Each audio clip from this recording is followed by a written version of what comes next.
Welcome to this IELTS Listening Practice Test, brought to you by Spinta, your partner in English exam success. This test simulates the real IELTS listening experience with authentic question types, timing, and difficulty levels you'll encounter on exam day. You'll hear the audio only once, just like in the actual test, so stay focused and keep your pencil ready. Remember to read the questions carefully during the preparation time and transfer your answers accurately. This practice will help you build confidence, improve your listening skills, and familiarize yourself with the IELTS format. Part 1. Now look at Part 1. You will hear a conversation between a student and a language school administrator about booking a course. You will now have some time to look at the questions.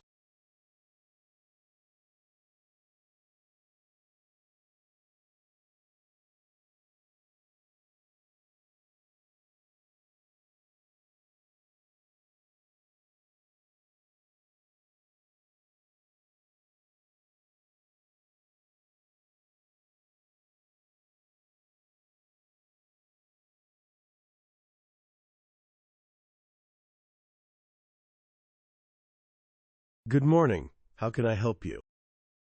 Good morning. I'd like to inquire about enrolling in a German language course. Certainly. Could I please take your full name? It's Sarah Jones, that's Jones. Thank you, Sarah. And your date of birth? The 14th of February. Okay. And an email address? It's sarah.jones@uni.com. That's uni.com. Got it. Now, which level are you looking for? Do you have any previous experience with German? Yes, I took some classes a few years ago. I think intermediate would be best. Intermediate, excellent. We have a new intermediate German course starting soon. It begins on the 3rd of June. Does that work for you? The 3rd of June. Yes, that sounds perfect. Great. The total course fee is £800, but we require a deposit of £200 to secure your place. The remaining balance can be paid on the first day of class. £200 deposit. Understood. And just so you know, all German classes are held in Building C on the main campus. You'll find it easily. It's right next to the library. Building C. Got it. What should I bring with me on the first day? Just a pen and notebook, really. All course materials will be provided. And don't forget, as a student, you'll have free access to our language lab, which is fully equipped with computers and audio resources for self-study. That's great. Oh, one more thing. I'm staying at the Park Street Apartments. Is that close to the campus? Park Street Apartments? Yes, very close. It's just a 10-minute walk. You'll have no trouble getting here. Is there anything else I can assist you with today, Sarah? No, that's all for now. Thank you very much for your help. You're welcome. We look forward to seeing you on the 3rd of June.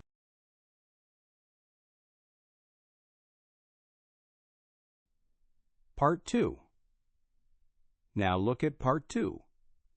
You will hear a tour guide giving an orientation talk about the City Community Garden. You will now have some time to look at the questions.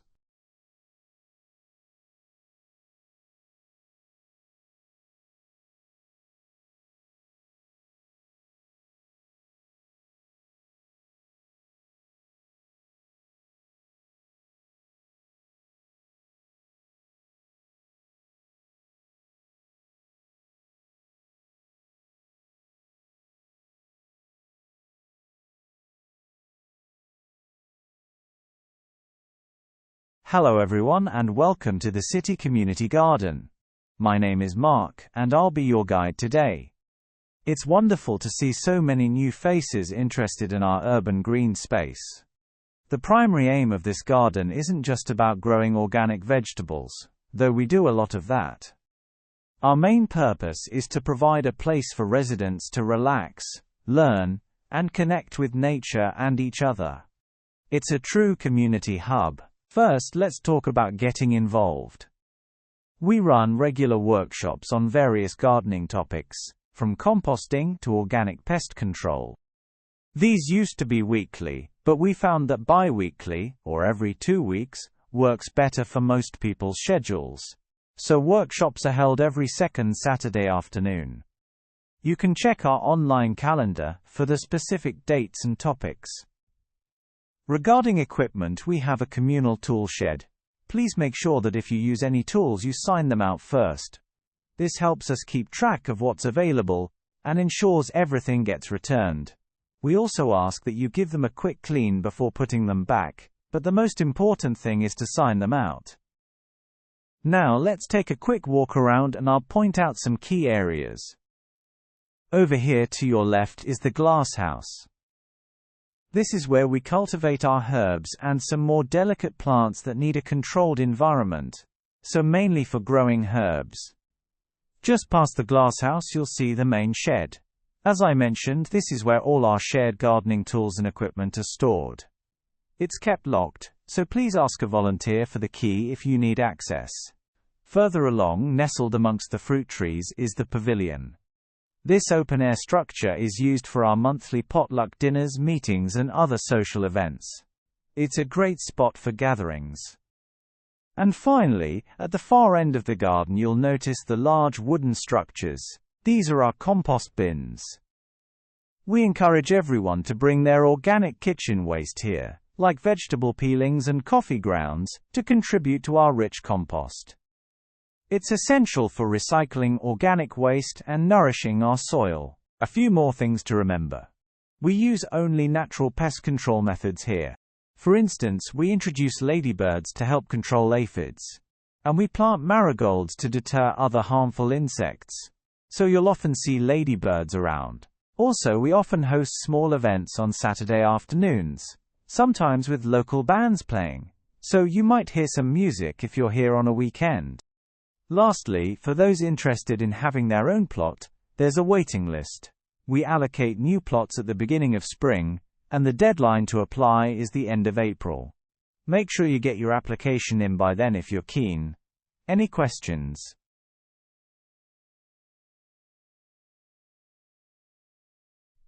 Part 3. Now look at Part 3. You will hear 2 students, Emily and Tom, discussing their group project on urban development. You will now have some time to look at the questions.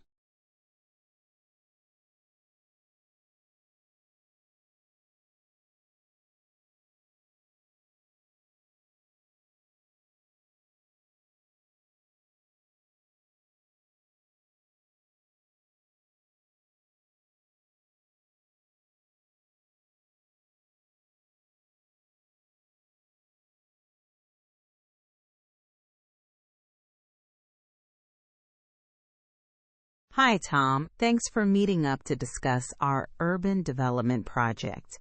I've been a bit worried about how we're going to tackle it. No problem, Emily. Me too, a little. I think our biggest hurdle isn't the data itself, there's plenty out there, or even agreeing on what we want to cover. It's really about managing the timeline. We've got a lot to do in a short amount of time. I agree. So where do we start? Remember our initial brainstorming session? We talked about London, Singapore, and Curitiba as potential case studies for sustainable urban practices. Right. London is too broad, and Singapore might be a bit too specific, given their unique circumstances. I think Curitiba, Brazil offers a really interesting model for public transport and green spaces. Let's focus on Curitiba for now. Good choice. And for the next stage, who's doing what? I was thinking I could start by looking at academic literature and reviewing relevant policies. Sounds good. Then I'll focus on conducting some interviews, maybe with local government officials or urban planners, and setting up some resident surveys. That'll be my primary responsibility. Perfect. So let's break down the project into stages. Stage 1, research. That's reviewing academic articles, focusing specifically on urban policies and their implementation. Yep. Stage 2, data collection. That will involve surveys and questionnaires, as well as those interviews I mentioned. We'll need to get approval for the interviews, though. Good point. Then Stage 3, analysis. This is where we interpret our findings. We'll definitely need to use some specific statistical software for this, like SPSS or R. Absolutely. And Stage 4, presentation. That's where we draft the report and ensure we include clear recommendations based on our research. That's key for a good grade. Agreed. Speaking of recommendations, I was thinking about our next meeting. How about Tuesday morning, say 10 a.m.? Tuesday sounds good. Before then, perhaps you could also check the university database for any recent articles on urban green infrastructure. Sure, I can do that. And, Tom, you mentioned getting approval for interviews.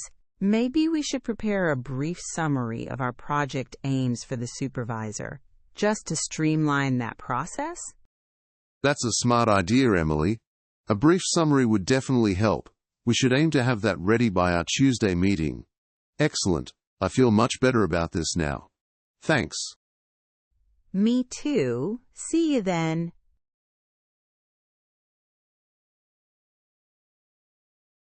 Part 4. Now look at Part 4. You will hear a lecture on the impact of climate change on ocean ecosystems. You will now have some time to look at the questions.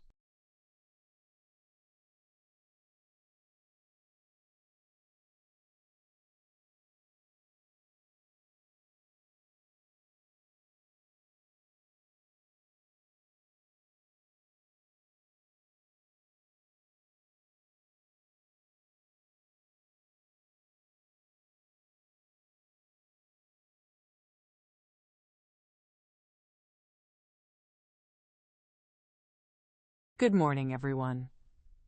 Today, we'll delve into the profound and multifaceted impacts of climate change on our ocean ecosystems. Climate change isn't just about rising temperatures. It encompasses a range of interconnected phenomena, all of which are putting immense pressure on marine life. One of the most pressing issues is ocean acidification. This occurs primarily due to the increased absorption of atmospheric carbon dioxide, which dissolves in seawater to form carbonic acid. The pH of the oceans has already dropped by 0.1 units since the Industrial Revolution, a seemingly small change, but it represents a 30% increase in acidity. This reduction in oceanic pH levels directly impacts marine organisms, particularly those that form their shells or skeletons from calcium carbonate. Think about corals, mussels, and various types of plankton. Their ability to build and maintain these structures is severely hampered, making them more vulnerable. Another significant impact is rising ocean temperatures. Warmer waters can lead to coral bleaching, a phenomenon where corals expel the algae living in their tissues, causing them to turn white and often die. This threatens the entire reef biodiversity, as reefs are crucial habitats for countless species. Beyond coral bleaching, rising temperatures also contribute to the melting of polar ice, which in turn leads to rising sea levels. This isn't just about coastal erosion. It dramatically alters ocean currents and salinity levels, creating new challenges for marine life adapted to stable conditions. The scale of these changes necessitates urgent action. Addressing these challenges requires global cooperation, not just individual efforts. We need international agreements and collaborative research to mitigate these effects and protect our oceans for future generations. Now let's look at some specific effects on marine life associated with these oceanic changes, which I've summarized in this table. For acidification, as discussed, the primary effect is weakened shells. A key example here would be oysters, whose shells become brittle and struggle to form properly. Next, with rising temperatures, we're seeing large-scale migration of habitats. Species are moving towards the poles in search of cooler waters. Krill, for example, which are vital to the Antarctic food web, are shifting their distribution, impacting species that rely on them. Deoxygenation, or the reduction of oxygen levels in the ocean, leads to reduced metabolic rates in many marine animals. This makes them sluggish and less able to forage or escape predators. Fish, especially those in deeper waters, are particularly susceptible. Sea level rise directly results in the loss of crucial coastal areas. This is particularly devastating for nesting grounds and feeding areas for many species. Coastal birds, for instance, lose vital habitats as their nesting beaches are submerged. Finally, increased storm intensity, a consequence of warmer oceans, causes significant physical damage to marine ecosystems. Seagrass beds, for example, are frequently ripped up and destroyed by powerful storm surges, impacting the nurseries for many fish species. That concludes our overview. Are there any questions?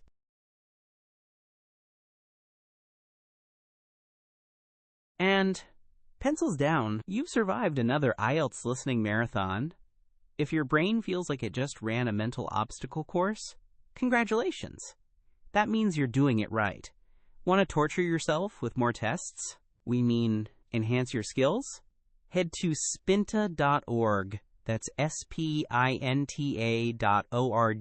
where we've got reading, writing, speaking practice, and vocabulary games that are actually fun. Yes, fun and IELTS in the same sentence. We're rebels like that. Thanks for listening with Spinta.